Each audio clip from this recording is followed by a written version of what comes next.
92.3 now. I'm really excited because you have this sold out week going down at Roseland. Now there's a lot more that goes into it. Being from here, there's been like so many amazing shows that went down at the Roseland. You're gonna close it out. Yeah.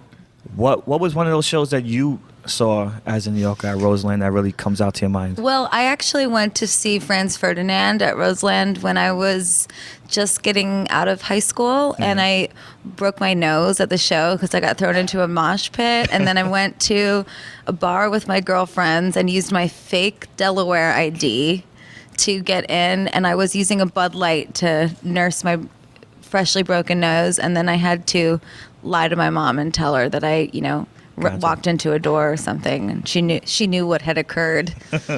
So that's your biggest memory from Roseland? From that venue specifically, yes. And I'm just so excited to be closing it out. I mean, I have played so many venues in New York, but they were all smaller. The Cutting Room, the Bitter End. I've played CBGB's. I've played the Knitting Factory. I've played Arlene's Grocery. And then I had some hit singles, and I started to play the Garden and started to play stadiums all over the world. And it's nice to come back and now play a venue that I couldn't fill back in the beginning because it holds 2,000 people, and I'm playing 7 shows in a residency, and I'm starting on my birthday. And it's sold out. Yes, and it's sold out. That is crazy. And you are going to be the person that leaves your legacy at Roseland.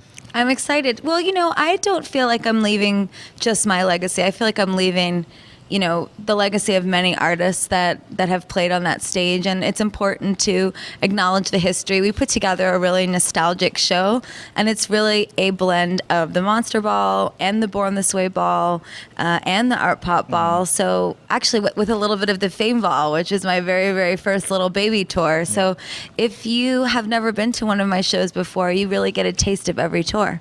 As a New Yorker, it's going to sound, I don't know if it's going to sound weird, but I'm pretty damn proud that a New York is going to be closing out a legendary New York venue. It's cool, right? And we're making sure it's a very New York show. Yep. So that was the most important thing to me, that if you came to see the show, that you left feeling like you had a real New York night. And I grew up here my whole life, so I think I know how to throw a New York party.